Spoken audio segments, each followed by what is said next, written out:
Hai guys, gimana puasanya? Masih lancar kan? By the way, sudah lama ya kita nggak bahas kisah buruh migran. Nah, kali ini aku akan kembali membahas KBM dan kasus yang satu ini cukup menggemparkan. Karena melibatkan seorang TKW asal Indonesia di Singapura yang tega menghilangkan nyawa majikannya sendiri. Padahal ya guys, kedua majikannya itu sudah lansia loh. Sudah tua, sudah rentah. Tubuh mereka bahkan tidak lagi memiliki kekuatan untuk melawan. Tapi justru nyawa mereka yang direnggut. Dan yang membuat kasus ini makin mengejutkan ya, kedua lansia tersebut ditemukan meninggal dalam kondisi tidak wajar. Tubuh mereka diikat dengan tali rafia, lalu sang TKW kabur meninggalkan Singapura dan kembali ke tanah air. Apa sih guys sebenarnya yang terjadi? Dan motifnya itu apa dibalik tindakan yang sulit dicerna akal ini? Gak usah berlama-lama lagi ya guys, yuk kita langsung bahas kasusnya ini secara lengkap. Assalamualaikum warahmatullahi wabarakatuh. Hai guys, apa kabar semuanya?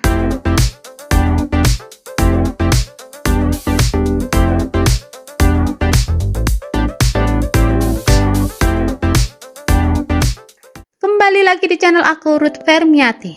Channel yang akan menyuarakan kisah nyata kehidupan baik dari dunia buruh migran maupun peristiwa true crime. Karena setiap cerita nyata punya luka, punya pelajaran, dan punya suara yang layak untuk didengar. Ya udah deh guys, nggak usah berlama-lama lagi intronya, yuk kita gas ke ceritanya. Check it out.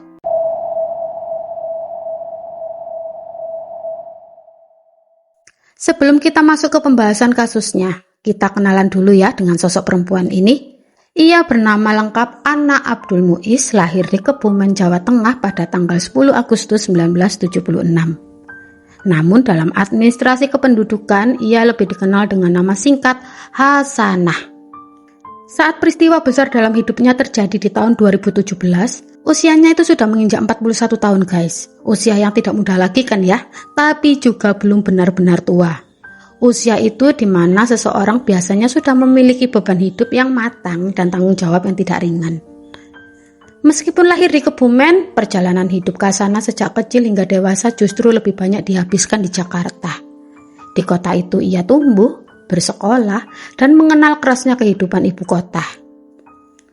Memasuki usia awal 20 tahunan, tepatnya pada tahun 1996, Hasanah melepas masa lajangnya. Ia menikah dan membangun rumah tangga dengan harapan sederhana, hidup tenang, keluarga utuh, dan masa depan yang lebih baik. Dari pernikahan itu, ia dikaruniai 4 orang anak, yaitu 2 anak laki-laki dan 2 orang anak perempuan. Terus, di mana sosok suaminya?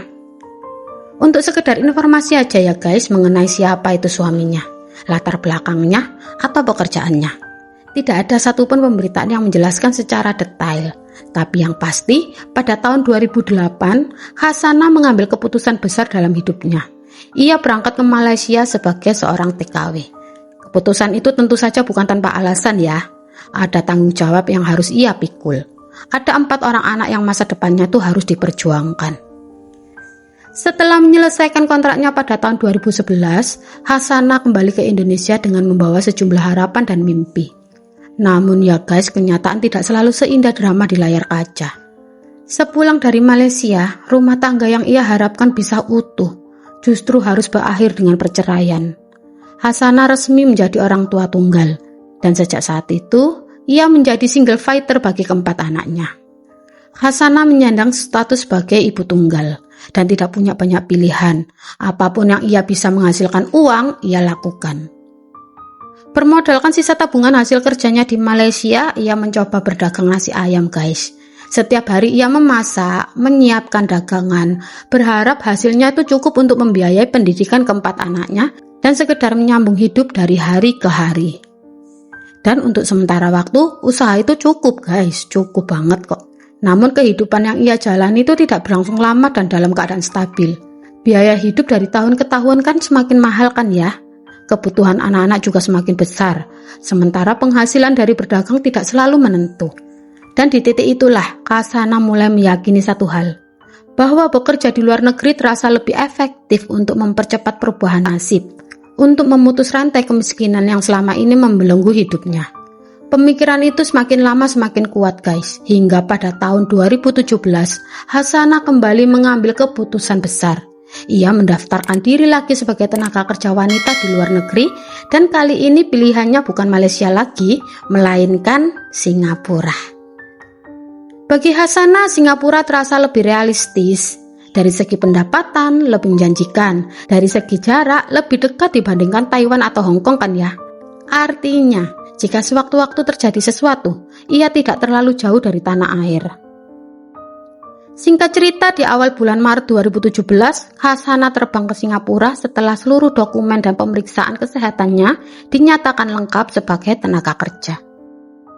Setibanya di Singapura, ia berada di bawah naungan sebuah agensi. Untuk memudahkan cerita, kita sebut saja ya agensi ini dengan nama Agensi A. Selama kurang lebih 3 hari, Hasanah tinggal di boarding house milik agensi A. Setelah itu, ia diantar ke majikan pertamanya. Namun menurut Hasanah, di rumah majikan pertama itu ia mendapatkan perlakuan yang tidak baik guys. Situasinya membuat dia tertekan. Karena tidak sanggup bertahan, Hasanah meminta baik-baik kepada majikannya agar dikembalikan saja ke agensi A. Tapi sayangnya permintaan itu tidak langsung dikabulkan oleh majikannya. Dalam kondisi terdesak dan sangat emosional ya, Hasanah mengancam akan melompat dari lantai tempat tinggalnya jika tidak dipulangkan ke agensi. Ancaman itu membuat situasi menjadi serius. Pada akhirnya, pada tanggal 3 Maret 2017, hanya 3 hari setelah memulai bekerja, majikan pertamanya terpaksa mengembalikan Hasanah ke agensi A. Kemungkinan besar sang majikan tidak ingin menghadapi resiko hukum akibat tindakan nekat tersebut. Setelah kembali ke boarding house agensi A, Hasanah kembali menunggu penempatan berikutnya. Di saat itulah muncul kesempatan baru. Di agensi A terdapat seorang staf yang memiliki orang tua baptis yang sudah lanjut usia dan membutuhkan seorang maid untuk membantu aktivitas sehari-hari. Kita sebut saja ya staf ini Sisi. Sementara itu ada staf lain di agensi A guys bernama Kia-Kia. Kia-Kia adalah anak kandung dari 2 lansia tersebut. Jadi gini guys hubungannya yang sebenarnya. 2 lansia itu kan adalah orang tua kandung dari Kia-Kia dan Sisi adalah anak baptis mereka. Dan kebetulan keduanya bekerja di agensi A. Setelah berdiskusi, Sisi dan Kia-Kia sepakat untuk mengambil Hasanah sebagai maid di rumah orang tua mereka dengan job desk utama sebagai caregiver. Dan sejak keputusan itu diambil, Hasanah pun resmi ditempatkan di rumah tersebut. Setelah seluruh dokumen peralihan status Hasanah sebagai maid selesai diurus, Sisi dan Kia-Kia kemudian mengantarkannya ke rumah orang tuanya. Rumah itu berada di sebuah flat HBD lantai 6, tepatnya di Bedok Reservoir Blok 717. Di apartemen ini, Hasanah akan memulai pekerjaannya sebagai caregiver. Tugas utamanya itu membantu dan menjaga lansia yang dipanggil dengan sebutan akrab keluarga Ahmad dan Akong.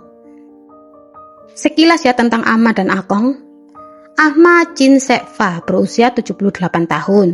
Ahong Chia Ngim Fong berusia 79 tahun. Karena faktor usia, kondisi kesehatan Akong itu sudah tidak sekuat dulu guys. Ia mengalami stroke ringan yang membuatnya harus menggunakan kursi roda dalam menjalani aktivitas sehari-hari.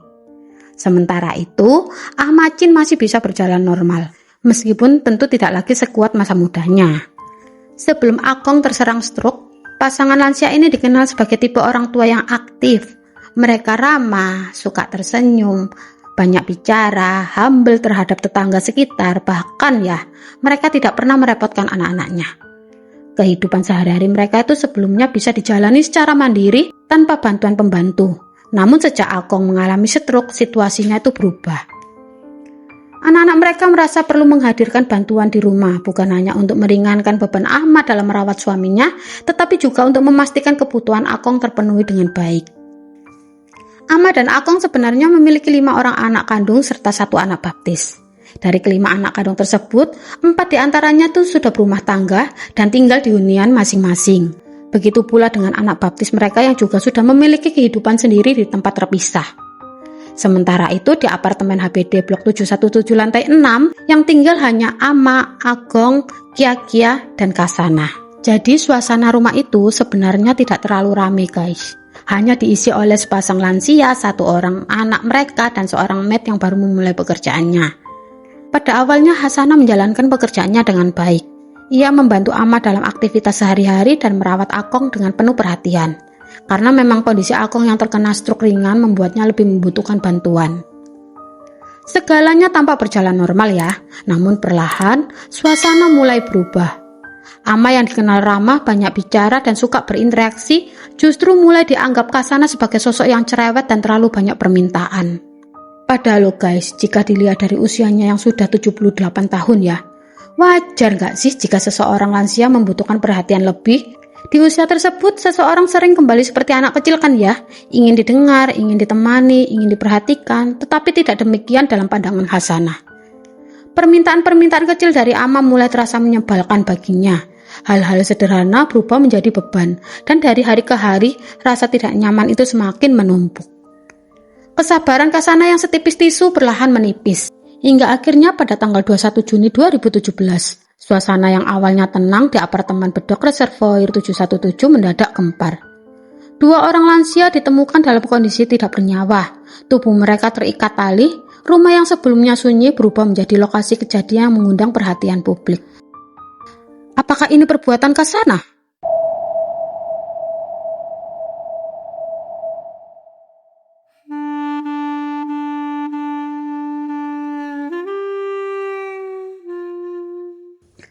Hari-hari yang dilalui Hasanah ternyata tidak semudah yang ia bayangkan guys. Pekerjaan yang awalnya ia kira bisa dijalani hingga selesai kontrak, perlahan-lahan berubah menjadi tekanan batin. Amacin yang sebelumnya hanya ia anggap cerewet dan banyak permintaan, kini di mata Hasanah berubah menjadi sosok yang selalu merasa tidak puas. Apapun yang Hasanah kerjakan seolah-olah tidak pernah benar, membersihkan rumah salah, membantu makan kurang tepat, mengurus kebutuhan harian tetap ada aja yang dikomentari. Bagi seorang caregiver, teguran mungkin hal biasa ya, tapi tidak bagi Hasanah. Kata-kata itu mulai terasa seperti serangan yang terus mengikis kesabaran. Rasa tidak nyaman berubah menjadi sakit hati, dan ia mulai merasa terpojok. Di satu sisi ia sadar bahwa lansia yang ia jaga adalah orang tua dari staf agensi tempat ia bernaung. Artinya, posisinya tidak lagi sederhana. Mustahil rasanya jika ia ingin mengajukan pindah majikan lagi. Ini adalah kesempatan keduanya setelah gagal di majikan pertama. Masa potongannya pun loh guys belum selesai. Jika kembali bermasalah, konsekuensinya bisa jauh lebih berat. Dan semakin hari ia merasa tidak punya jalan keluar.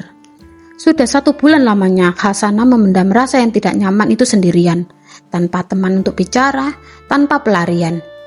Hingga akhirnya muncul satu rencana di kepalanya. Ia berpikir untuk kabur saja ke Indonesia. Caranya dengan mengambil paspor yang sebelumnya ditahan oleh majikannya. 21 Juni 2017, pagi itu berjalan seperti biasa bagi Amacin, Akong Chia, dan Kia Kia. Tidak ada tanda-tanda mencurigakan yang terlihat dari raut wajah Kasana. Ia bersikap normal seperti hari-hari sebelumnya. Setelah majikannya yang merupakan staf agensi berangkat ke kantor, Hasanah tetap menjalankan tugasnya sebagai caregiver.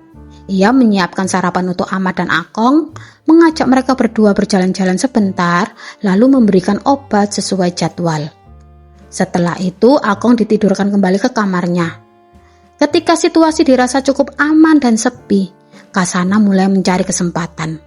Diam-diam, dia menyusuri sudut-sudut rumah untuk menemukan paspornya. Pencariannya akhirnya membuahkan hasil, dan paspor itu berhasil ia temukan. Namun ya guys, tanpa Hasanah sadari, Akong ternyata terbangun dari tidurnya.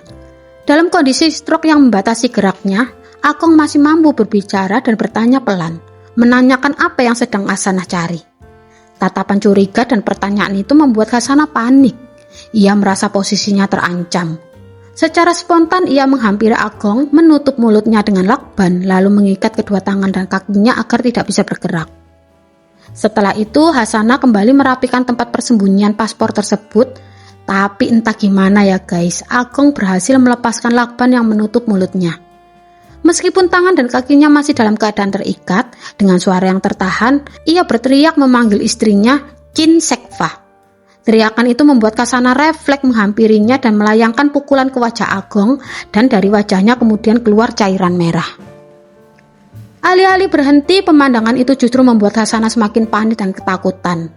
Untuk mengaburkan suara teriakan, Kasana menyalakan televisi dengan volume sangat keras. Di tengah kepanikan itu, Hasanah kembali memukul Agong yang sudah renta berkali-kali dengan menggunakan bangku, hingga akhirnya Agong kehilangan nyawanya. Teriakan Agong ternyata sempat terdengar oleh Ahmad yang berada di ruangan lain. Dengan langkah tergesa, Ahmad tiba-tiba masuk ke kamar suaminya dan apa yang ia lihat membuatnya syok. Tubuh Agong sudah dalam kondisi berantakan. Di sampingnya berdiri Hasanah. Dengan suara gemetar, Ahmad spontan bertanya apa yang terjadi pada suaminya. Pertanyaan itu kembali memicu kepanikan dalam diri Hasanah. Ia baru saja melakukan kekerasan dan kini ia dipergoki oleh Ahmad.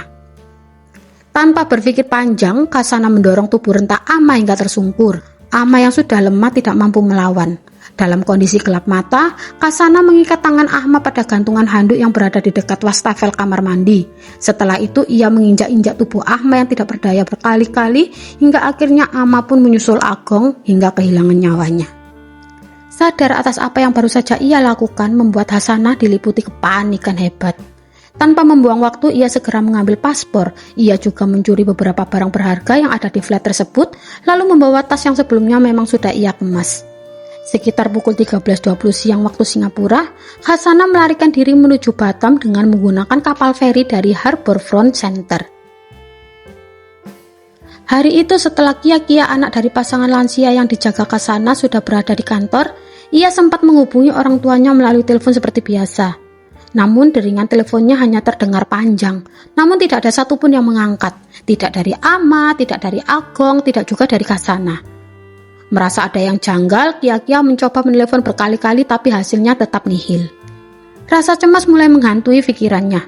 Karena semakin khawatir, Kia kemudian menghubungi sepupunya, yaitu keponakan dari Ahmad dan Agong yang kebetulan tinggal tidak jauh dari apartemen tempat kedua lansia itu tinggal. Ia minta sepupunya segera datang dan memeriksa keadaan di flat tersebut. Tak lama kemudian, sang keponakan tiba di depan pintu apartemen. Awalnya ia mengetuk pintu, menggedor, menekan bel berkali-kali. Namun tidak ada respon dari dalam. Semua cara sudah dicoba, tetapi tidak ada yang membukakan pintu.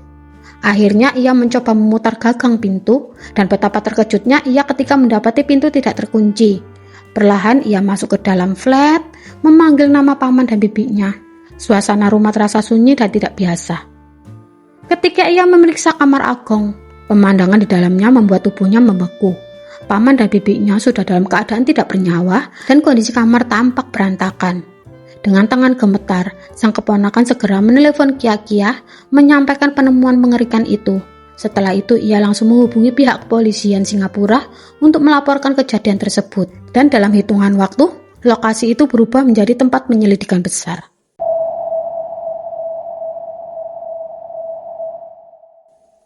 Tak butuh waktu yang lama ya guys bagi kepolisian Singapura untuk bergerak cepat menuju tempat kejadian perkara setelah menerima laporan.